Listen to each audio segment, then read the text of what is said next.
Coming up on Naperville News 17. A decision on the Little Friends property is delayed again. Proposed construction raises some concerns, and a Neuqua Valley student on a makeover mission for good.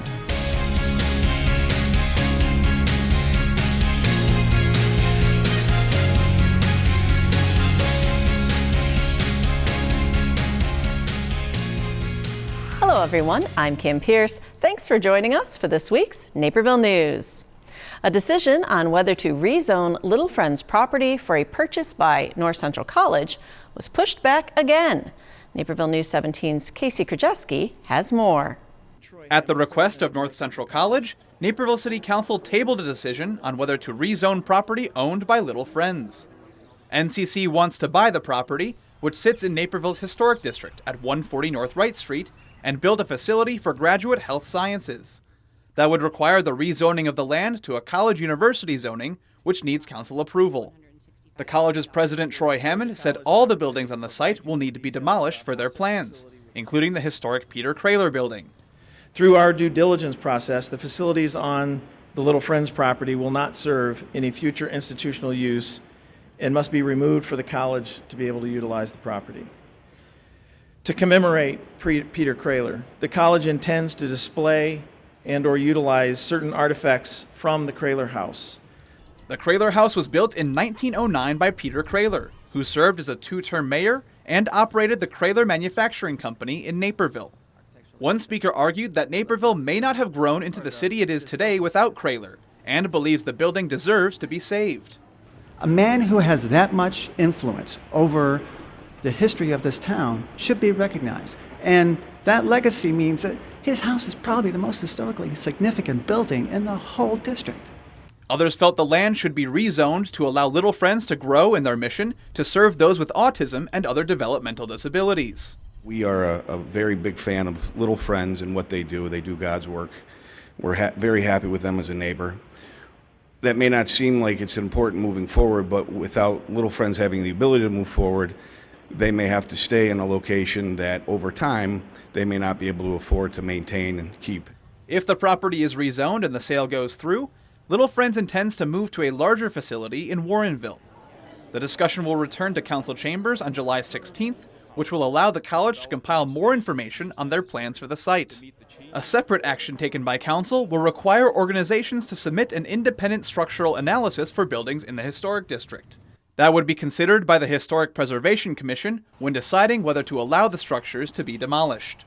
Reporting for Naperville News 17, I'm Casey Krajewski. Council did make a decision, however, on the future of bulk curbside leaf collection in Naperville. After rejecting city staff's previous recommendation to reduce the program from a 6-week cycle to a 4-week cycle, Naperville City Council was presented a solution they think will work. City staff recommended contracting out more pickups, renting more loaders and trucks, replacing aging equipment, and having employees work overtime hours to get more leaves picked up before winter. So this program is the same 6-week program, and everyone gets 3 pickups. And what is going on here is the supplemental help from the contractors to help us get the job done quicker. And then on the rental side, the last 2 weeks we'll be renting some equipment and doing some extra trucking. That way our people will be getting ready for the winter, which we always have problems with. City staff uses many of the same trucks for leaf pickup and snow removal. Early snows in 3 of the last 5 years have made leaf pickup extremely difficult. Council has said they receive more emails about this program than almost any other topic, showing residents greatly value it. Council approved the change in the budget to accommodate the updates to the program, which will cost $274,000.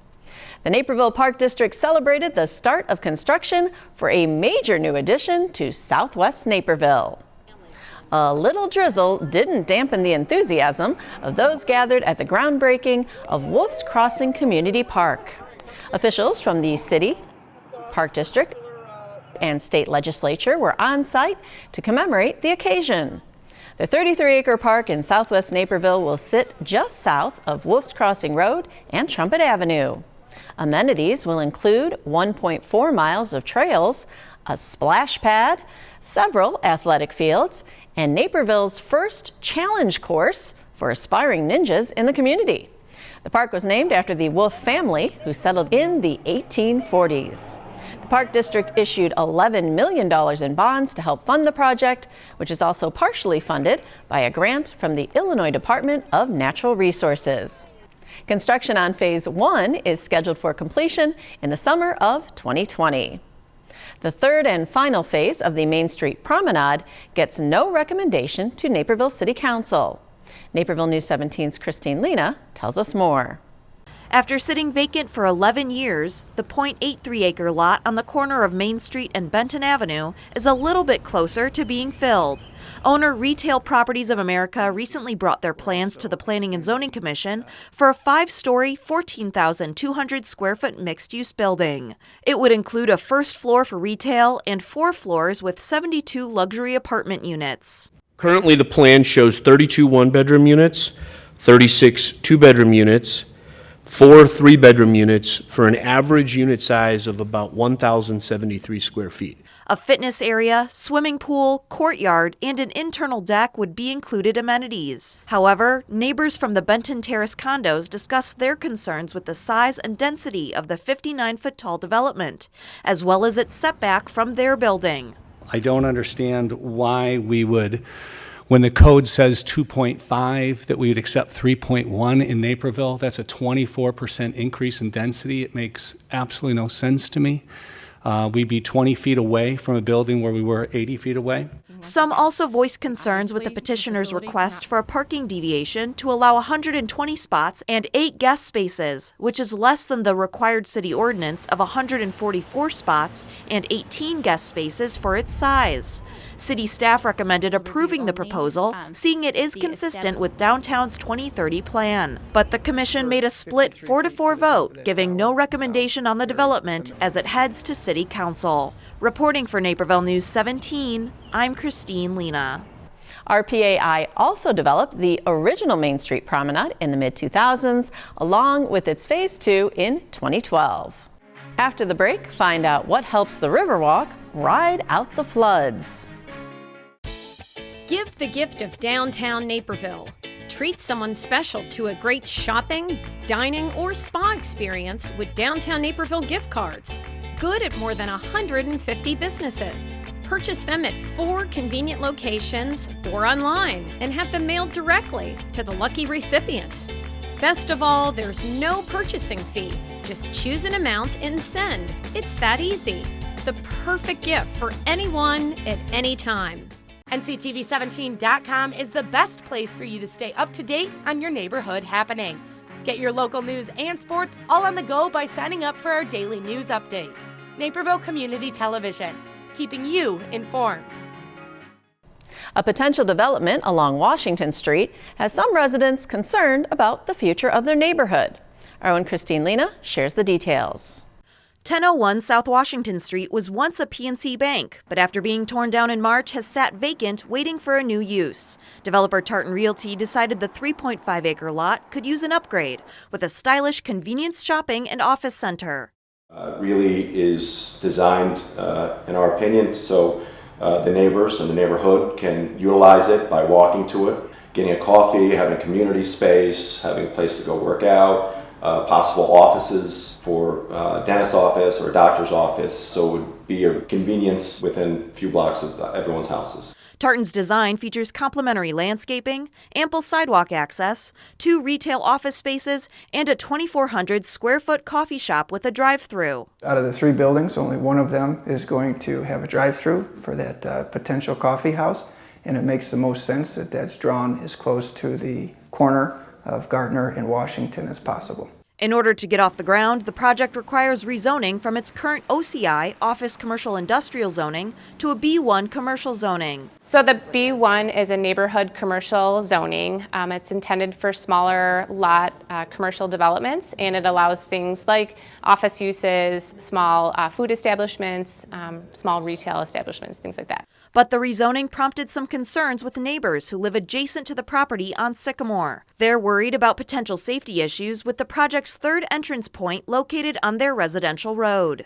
So when we originally approached the developer, we said that we would be willing to support his project if he removed the third unnecessary entrance city code requires 2 and did a restriction on fast food for future use, because those are things that are going to really have a negative impact on our neighborhood for years to come. Tartan has met with neighbors in multiple meetings and agreed to restrict drive-thrus for buildings B and C. They also made a condition to eliminate the left turn lane that goes back into the neighborhood on Sycamore, but will keep it as an entrance and a right turn only exit. It first eliminates the potential for any conflict with the school that's down the street, and it also eliminates the potential for any of the vehicles exiting our site to go into the neighborhood.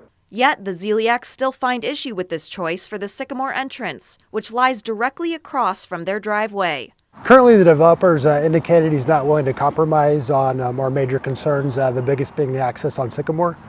Based on that, we decided to start our group, Help Save the Highlands, in order to protest the zoning.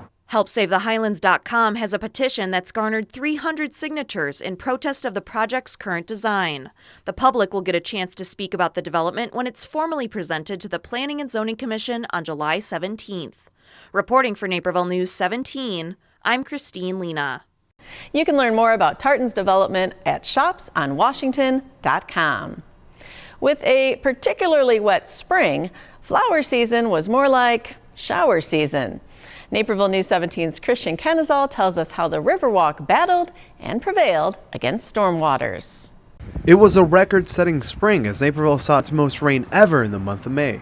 The city recorded 8.25 inches of water, which beat a prior record of 8.21 inches set in 2018. High waters engulfed parts of the city's Riverwalk and flooded the area for a couple of days. Structural damages were minimal, but city officials had other concerns. The erosion is the biggest concern. When that volume of water with the velocity that comes through here, it can scour. And we've spent tens of thousands of dollars doing minor repairs along the shoreline of our own Riverwalk from flood damage. Thankfully, there wasn't significant erosion, partially due to preventative flood structures that stopped the water from overflowing onto the streets, as it did in 1996. Permeable sidewalks along Water Street acts as a filtration mechanism. Now today I'll be using a water bottle to simulate the rain. Now the water goes through the cracks of the bricks, as so, and the rocks and soil acts as a natural dissolution before the water ends up in the river. Along the Riverwalk walls, there are vaults, capable of holding up to 209,000 gallons of water.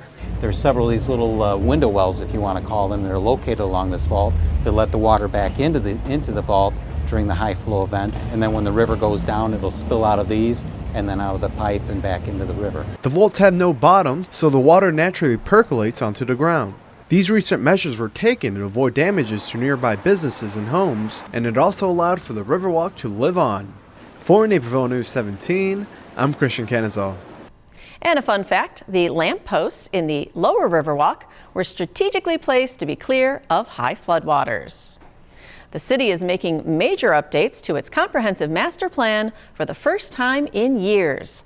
Naperville News 17's Casey Krajewski has more on what that means for future development.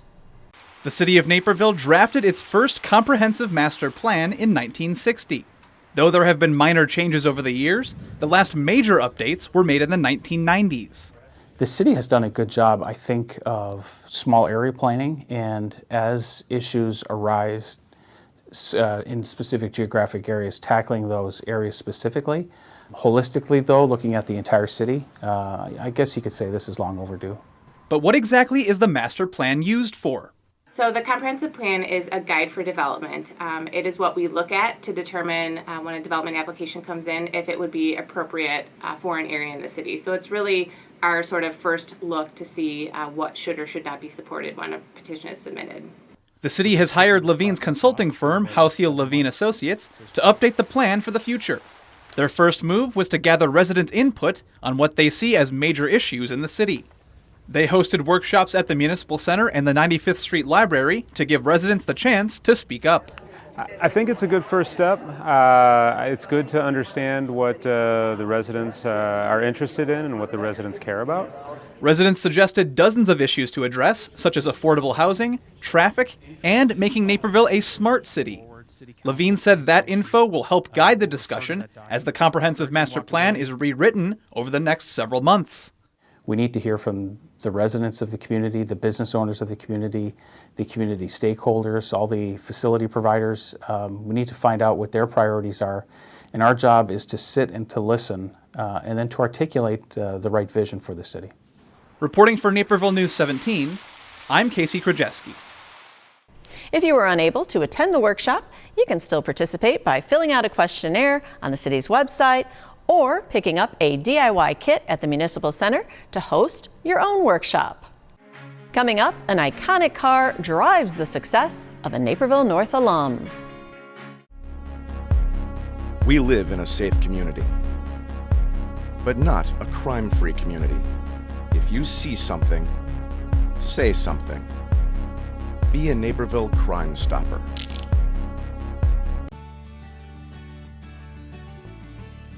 Welcome to Ted's Montana Grill, where Naperville meets the spirit of the American West. Pour over a menu as vast as the American plains that inspired it.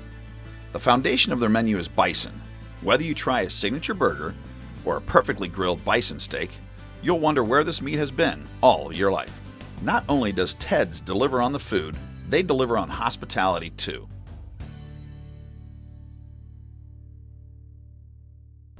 Some Naperville residents and businesses could soon receive a precautionary boil order. Due to stricter procedural regulations from the Illinois Environmental Protection Agency in regards to water main break response and testing, Naperville's water utility will begin issuing precautionary boil orders to customers when circumstances warrant.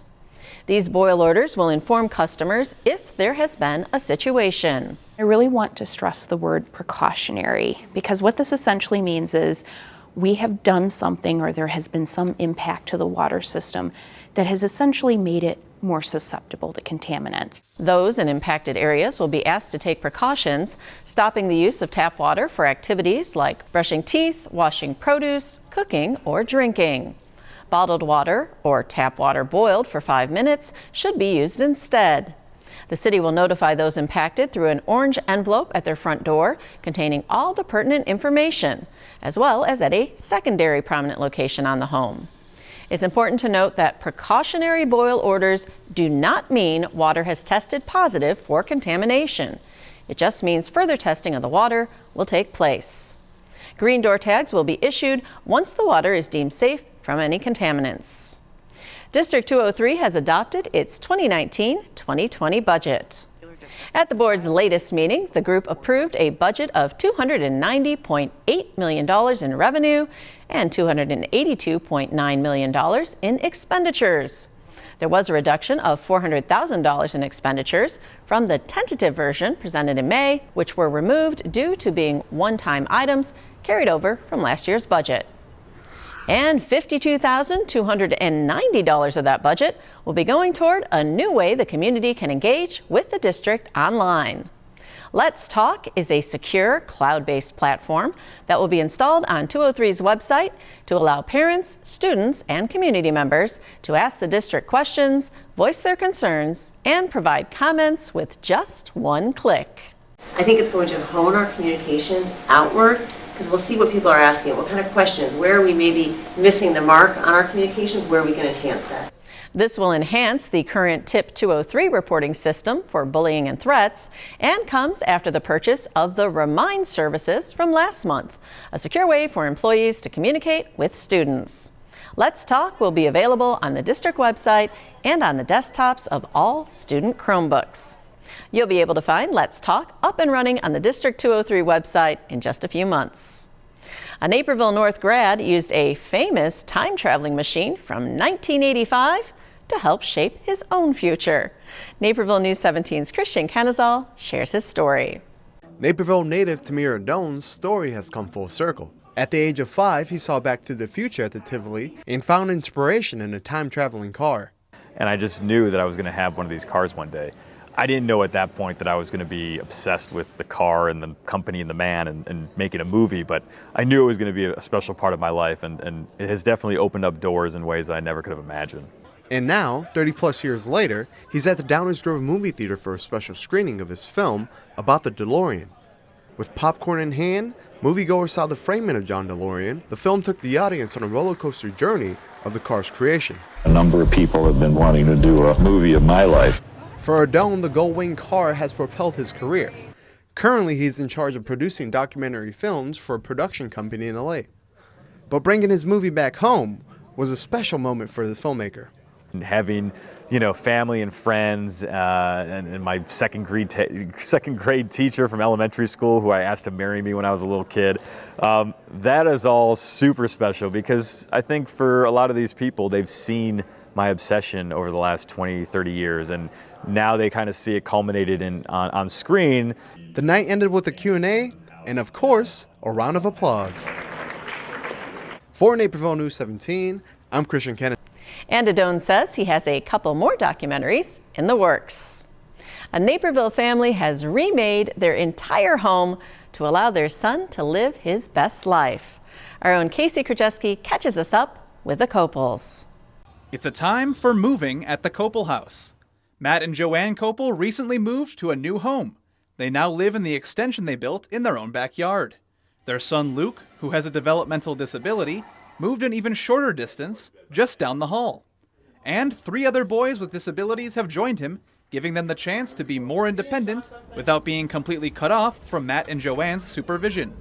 He's really enjoyed it, has just adapted extremely well. We kind of spy on him from our audition. We can see these interactions going on, and it always makes us want to cry, because this is what we worked for 27 years to get him to do, and now it's coming to fruition. And all reports are that the arrangement is going well. I love it to death. Awesome. It's awesome sauce.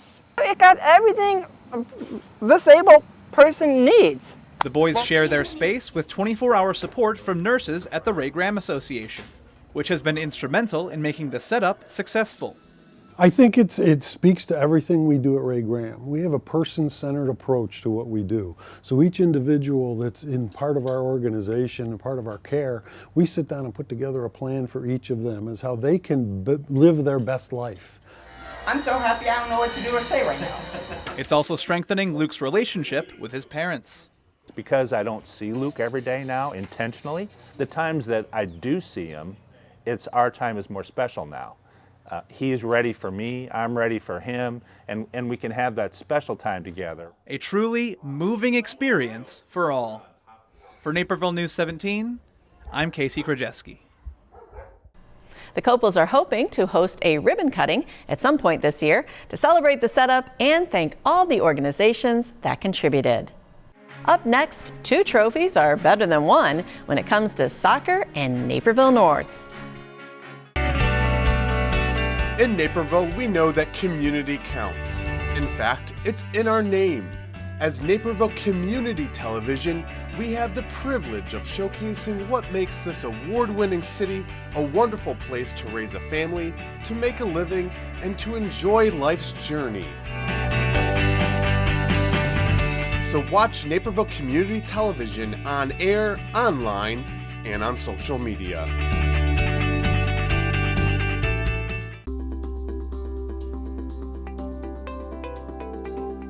It's going to take someplace special to stand out in Freedom Commons, and Shinto Sushi is up to the challenge. You get the highest quality service and amazing ambiance. Shinto Sushi Freedom Commons takes their plate presentation to the next level. From the bento box lunch specials, to the exquisite sashimi plates, to teriyaki platters, to new twists on Japanese classics. Shinto Freedom Commons masters the art of service and Japanese cuisine. It's so hard to do in one season, but to do it in 2 seasons in the same school is fantastic. And we want you guys to know how proud we are as coaches. Accomplishing something that hasn't been done in a decade, Naperville North is now home to both the boys and girls state soccer trophies. We watch the boys and we love watching them, and at the games we feel so much hype, and we think maybe we know how they're feeling, just like the looks on their faces and everything, but it's just uncomparable to anything you can really feel until you're in that moment. Oh yeah, I was terrified. I was almost as nervous as I was for them, as I was in my own state championship. Along with Riley Riggs, Katie Murphy is a co-captain of the girls team, while Colin Iverson netted the game-winning goal in the boys' state win. Just like their coaches, the euphoria of winning the ultimate prize hasn't quite worn off. The excitement is still so fresh, and you know, we've been a little bit spoiled here the last couple of years, right on the boys' side, and the run that they've put together, and I think it's pushed our girls, you know, even more than they already are. Head coach of the girls team and assistant on the boys, Steve Golitz works hand-in-hand with head boys coach Jim Conrad, who's an assistant for the girls team. Coach Golitz is someone I started coaching when he was in 8th grade, and so to be able to share that kind of those coaching achievements with one of my best friends as head coaches has been truly special. Both coaches have 3 state championships in their tenure with the Huskies, but they got them in much different ways. Conrad is currently in the midst of a three-peat, while Golitz had to wait for his third. Steve was fortunate to win 2 right off the bat, so we didn't have that miserable existence as a coach wanting to win one so bad for so long and getting it. He got it right out of the chute. And they're definitely an inspiration. I think the biggest thing is their emphasis on hard work, just work rate, always, like Katie was saying, winning the 50-50 balls, tracking runners. But part of the success is due to the local clubs who cultivate talent, making Naperville a hotbed for high-level soccer players.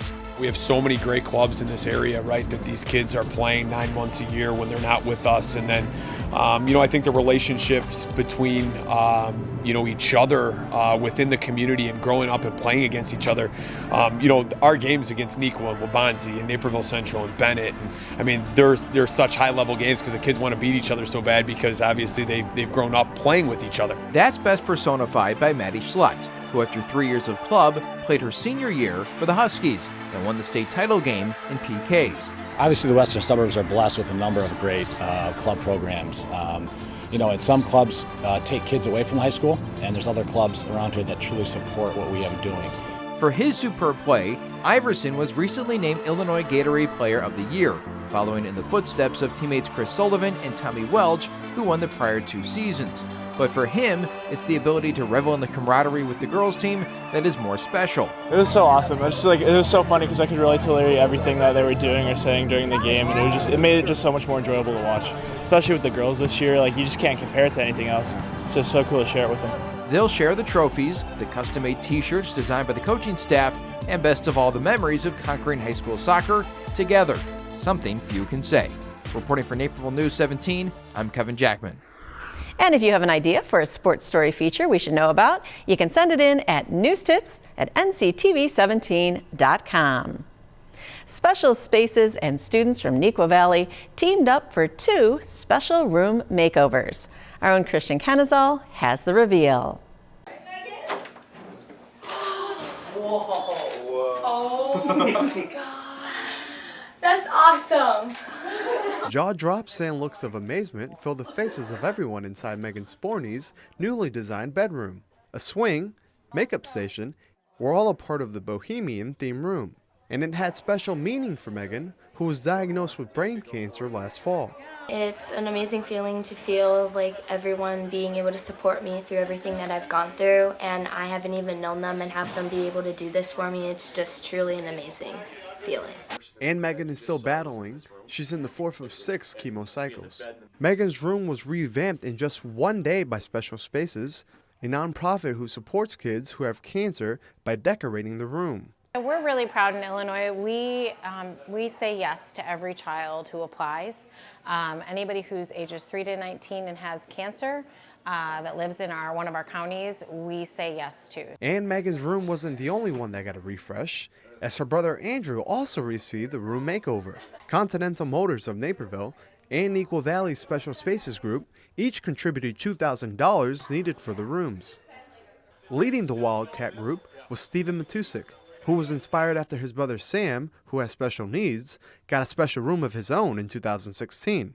There's a lot of positive energy here today, a lot of fun, but we're all in the mindset of helping out as much as we can. This day ultimately means that everyone is coming together in their community for the cause of changing children's lives 1 bedroom at a time. For Naperville News 17, I'm Christian Kenazal. And that's what's happening right here in your neighborhood, Naperville. We'll see you next week. Until then, you can catch up on local news by signing up for our NCTV 17 News Update, delivered right to your inbox Monday through Friday. This week's Naperville News 17 is brought to you in part by the following sponsors.